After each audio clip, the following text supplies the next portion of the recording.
Bienvenidos a un nuevo capítulo de Conversatorios Culturales, un esfuerzo en conjunto con la Dirección de Extensión y la editorial de la Universidad de Talca. Hoy día nos visita Óscar Contardo, autor de Ciútico, de Raro, un autor cuya voz es una opinión fundamental para el nuevo panorama de la literatura chilena. Óscar nació en Curicó en 1974, es periodista, estudió en la Universidad de Chile, ha publicado en diferentes revistas, por ejemplo en la revista Cara, en la revista El Sábado, es columnista de La Tercera, ha publicado en la revista Gato Pardo, es autor de libros como por ejemplo Raro, que aquí está, y de Ciútico, y también coautor de La Era Ochentera, y su último libro publicado es Luis Oyarzún, un paseo con los dioses, que editó por la Universidad Diego Portales. Quiero quizá partir por ahí, Óscar. Partamos por la provincia. Con ese dato, no sé si es un dato correcto, ¿naciste en Curicó? Sí, nací en Curicó y antes que yo cumpliera un año, mis papás se vinieron a Talca. Yo soy de una familia que es un reservorio genético maulino, todo el mundo es de provincia, no hay ningún ancestro que haya sido urbano antes de mi abuelo, o santerino más bien, y todos están repartidos entre, no sé, San Javier por el sur o San Carlos hasta Romeral por el norte. Perfecto, y te moviste por la provincia, pasaste de Curicó a Talca. Claro, de Curicó a Talca y de Talca a Curicó. Pero claro, mi infancia fue acá, en Talca.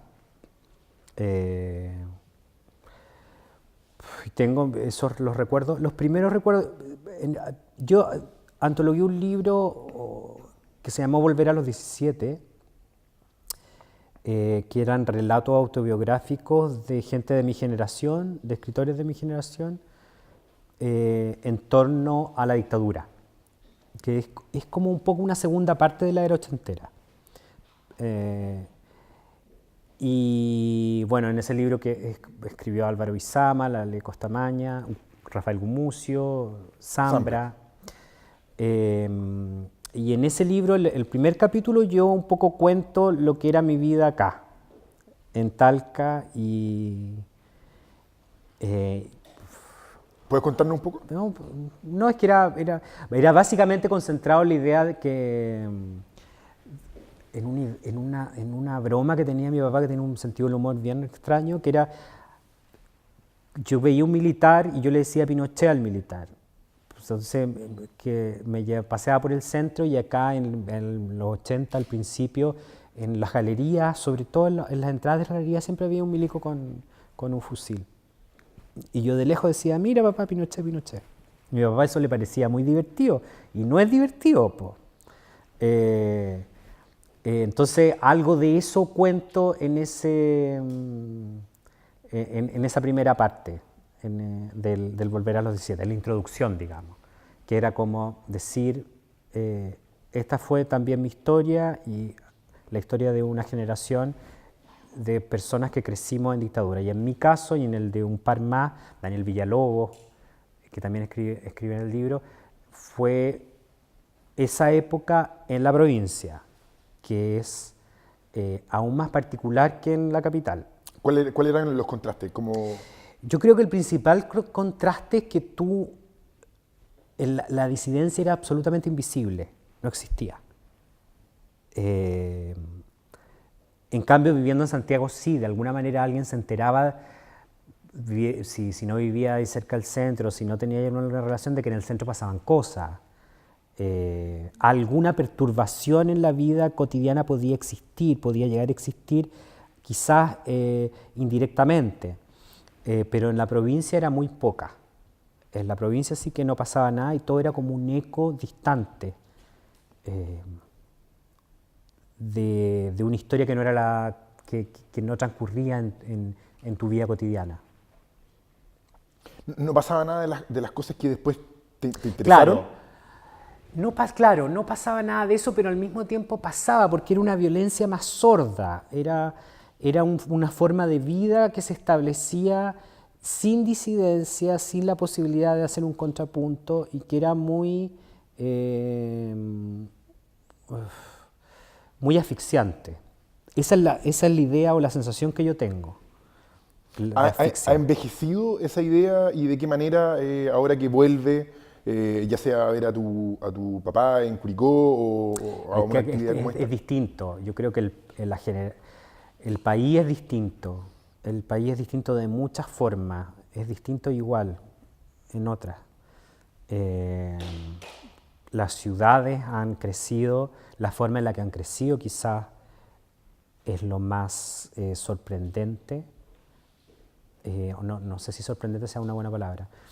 Es lo más llamativo. Unas expansiones que son como réplicas de lo que sucedió en Santiago, como ciudades que se expanden y que se rechazan, que el centro se vacía y que la gente se va a vivir a uno u otro extremo según el ingreso. Ciudades que van perdiendo un poco de identidad, que tienen pocos espacios públicos de confluencia, que es lo que muchas veces se repite lo que pasaba en mi época, que una generación de personas se iba a Santiago, en una especie como de migración constante, Campo-ciudad. Campo-ciudad. En circunstancias distintas, pero finalmente el atractivo de buscar, no porque Santiago sea la gran cosa, sino que porque es la gran ciudad y porque es donde tú podés desarrollar ciertas actividades que en la provincia es muy difícil desarrollar. Has descrito en más de una entrevista a la provincia entonces con esa imagen de un frasco cerrado al vacío. Sí, esa es mi idea de la provincia en general. No es muy simpática, ni es muy... Pero me siento en el derecho como para decirla porque yo lo viví así. Lo viste. Y te refieren como a la cuestión como asfixiante Sí, a la inmovilidad, de la inmovilidad. a la falta de estímulo, a la falta o a la sanción o al poder que tiene la sanción sobre la disidencia, sobre la discrepancia, sobre lo anómalo. Si en Santiago eso ya existe, si a nivel de país es fuerte, vivirlo en una ciudad pequeña es aún más poderoso. Ahora esto no es algo particular de Chile, ocurre así en todas partes. ¿Cómo evolucionaste? ¿Te fuiste después a Curicó? ¿Hiciste la educación básica y media en Curicó? ¿Cómo te forjaste? ¿Cómo te fuiste armando para después llegar a la escuela de periodismo y comenzar a escribir? Es que no podría ser como una recapitulación en esos términos porque tampoco era como que tuviera tan claro lo que yo quería hacer. Yo me acuerdo que en algún momento en tercero medio como que me hubiera gustado tener un bar, y como que quería tener un bar y quería que se llamara Nancy Reagan el bar. Esa era como idea y todo era por una serie que veía que se llamaba Teen Years o por Cheers, que me gustaban, ¿cachai? O sea, y que me hubiera gustado replicar eso que veía yo en la televisión. Que es como una presencia súper estable, veo que en tu vida, ¿no? Sí, totalmente. O sea, dentro de esa provincia en la que no pasaba nada, en la tele pasaba de todo. Lo único que pasaba, pues, y en Talca hasta el 83 el único se veía un solo canal, que era TVN, que antes se le decía Canal 7. Y esa era la ventana que podíais tener a lo que estaba pasando fuera. Eso y algunas revistas, y las revistas. Entonces yo tampoco tenía como tan claro que quisiera ser periodista. No es como mucha gente describe como lo que terminó siendo, que era como la pasión de su vida, o el sueño, qué sé yo. No. Yo sabía que no podía estudiar nada que tuviera relación con matemáticas porque era negado para las matemáticas y porque no me gustaba. Y que se me daba más leer y escribir. Esos eran los únicos datos. Yo recuerdo que ese año, el año en que yo di lo que en ese tiempo se llamaba prueba de aptitud académica, se abría Derecho acá en Talca, en la Universidad de Talca. Fue el primer año que se dio Derecho. y pensé un poco porque si postulaba acá iba a ser el primer seleccionado, me iban a dar gratis todo. Lo que siempre es tentador. Lo que siempre es tentador, pues sí. Pues. Pero después dije no, porque me voy a tener que quedar acá. Así que... Así tantas eran las ganas. Así tantas eran las ganas de salir. Y ahí fue donde opté por periodismo. O sea, ponte tú que la cuarta opción era algo de derecho en alguna parte, o sociología. Pero periodismo era porque vi los ramos que habían y ya, o sea, había como de todo. Y además periodista y de cultura, lo cual... Claro, eso después se da más por el oficio que por el... ¿Encontraste ahí las la historias que te interesaba como investigar y contar? Sí, a ver, yo llegué a periodismo, a cultura, al artes y letras por una razón bien burocrática, porque tú cuando tienes que hacer una práctica, había hecho una práctica en la época, pero necesitaba 4 meses y yo había hecho 3 meses, que es el verano. Entonces necesitaba un mes más. Y en el Mercurio organizan una prueba para seleccionar practicantes. Entonces, de todas formas, tenía que hacer los 3 meses, otros 3 meses. Y llegué a esa prueba y lo único que tenía seguro era que yo no quería trabajar en turnos los sábados y domingos, los fines de semana. Entonces postulé a 3 cosas en las que no iba a trabajar los fines de semana, y la primera fue arte y letras. Y así llegué al arte y letras. Y ahí empecé a hacer periodismo cultural, pero desde una perspectiva bien inusual y de alguna manera muy privilegiada, porque en ese momento estaba de editor Pedro Gandolfo, talquino, y su idea de suplemento era abrirlo a otros temas. El suplemento de arte y letras durante mucho tiempo estuvo muy identificado con una visión hiperconservadora, hiperreligiosa. Y de algún modo impulsaba que se abrieran a otros temas, ¿no? los redactores, los periodistas, y ahí llegué yo. Y él me dio como particular libertad para hacer distintos tipos de temas. Entonces eso significó que yo nunca fui periodista de un ámbito en particular, como se entiende cultura, periodista de teatro, de cine o de artes visuales, sino que podía hacer cualquier cosa y podía escribir en un espacio que era inusual, o que sigue siendo inusual para la prensa, que un espacio más amplio donde podía hacer, no sé, textos interpretativos, con varias entrevistas, poniendo foco en distintos temas un poco tradicionales. Y ahí me entretuve harto tiempo. Me parece que estás describiendo también como un poco el proceso de lo que significa también armar libros como raro. Sí. Yo creo que todo ese periodo me sirvió de entrenamiento como para armar proyectos más largos y armar proyectos con miradas de más largo plazo. Perfecto. Básicamente por el trabajo, por la técnica periodística, pero también porque me dio la oportunidad de conocer mucha gente, entrevistar a muchas personas y escuchar distintos puntos de vista sobre temas muy disímiles. Y eso yo creo que eso me empujó a una obsesión por el registro de ciertos aspectos de la vida que generalmente no tienen registro, y a buscar dónde encontrar esos registros. De hecho, eso creo que nos vincula en concreto con uno de tus libros. Podemos profundizar en Raro, y Ajá. a propósito de esos procedimientos como formales que estás mencionando. Raro es un libro que contiene una cantidad increíble de entrevistas. Es un libro que a mí se me presenta como lector como un libro largo de su proceso de investigación. Es un libro que nos presenta como todo un arco de una cronología en el tiempo acerca de un movimiento. ¿Puedes contarnos un poco más de cómo fue hacer Raro?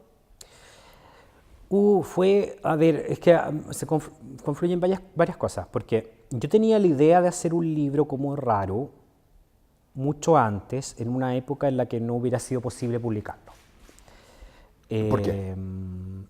Porque culturalmente este país la abertura sobre los temas de diversidad sexual son súper tardíos, del 2010 en adelante. O sea, el 2013 fue la gran marcha del orgullo, hoy día el Día del Orgullo. Sí. La gran marcha del orgullo en la que por primera vez confluyó tanta gente como nunca antes. Y la democracia había llegado al año 90. En fin. Pero O sea, yo tenía una idea de hacer un libro sobre la historia, una historia gay de Chile, pero más concentrado en la época del SIDA, particularmente en la época de la epidemia, pero después se amplió. Se amplió en la medida que lo estaba haciendo y cuando ya había firmado contrato, yo creo. Porque este libro fue después de Ciútico. Ciútico me dio una plataforma, porque Ciútico fue súper exitoso. Pero yo no quería repetir la tecla. Y quería tocar otro tema.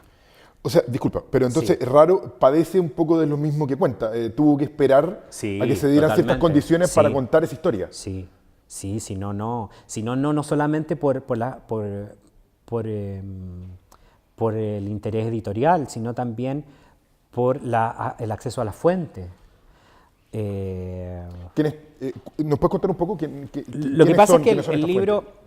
es un libro que abarca un periodo insólito de tiempo, un poco ambicioso en el periodo de tiempo que abarca. Entonces, una parte del libro es bibliográfica y de documentación, que es como una parte más de trabajo histórico, que podría haber hecho un historiador, pero un historiador jamás en Chile habría tocado este tema. En esa época, yo no sé si ahora, yo creo que ahora tampoco. La católica parece que eso está prohibido. Y en términos, ya en la medida que se acerca la actualidad, están las fuentes, trabajo periodístico, que es entrevistar gente. Claro, tú no llegáis donde alguien y le decís, oiga, sabe que yo sé que usted es gay y me gustaría que me contara su vida, le prometo que no voy a usar su identidad, me interesa saber la zona. O sea, nadie va y te decía de buena primera que sí, que te va a contar su historia. Entonces, existía ese trabajo que era encontrar las fuentes escritas y el otro que era encontrar las fuentes orales. Y eso significaba que en otra época habría sido mucho más difícil llegar a esos dos tipos de fuentes y que te comprendieran qué era lo que tú querías hacer. Porque yo cuando le contaba a alguien que estaba haciendo un libro sobre este tema, la gente lo primero que tendía a pensar que era un libro para sacar del closet a la gente. Obvio. ¿Me entendí? Entonces, hasta ahí llegaba la violencia. Todo este trámite yo creo que me costó como 3 años. Es súper desgastante, particularmente en la recopilación de datos y de historias de vida. ¿Que estaban disponibles, que existían? Existían. ¿O tuviste que hacer una restauración de cosas que se fueron desapareciendo durante el tiempo? Claro, hubo de todo. Existían en un ambiente en particular, como todo en Chile está determinado por la clase, entonces en los ambientes más antiguos habían testimonios vivos, vivenciales más accesibles de personajes más burgueses que de clase trabajadora, ponte tú.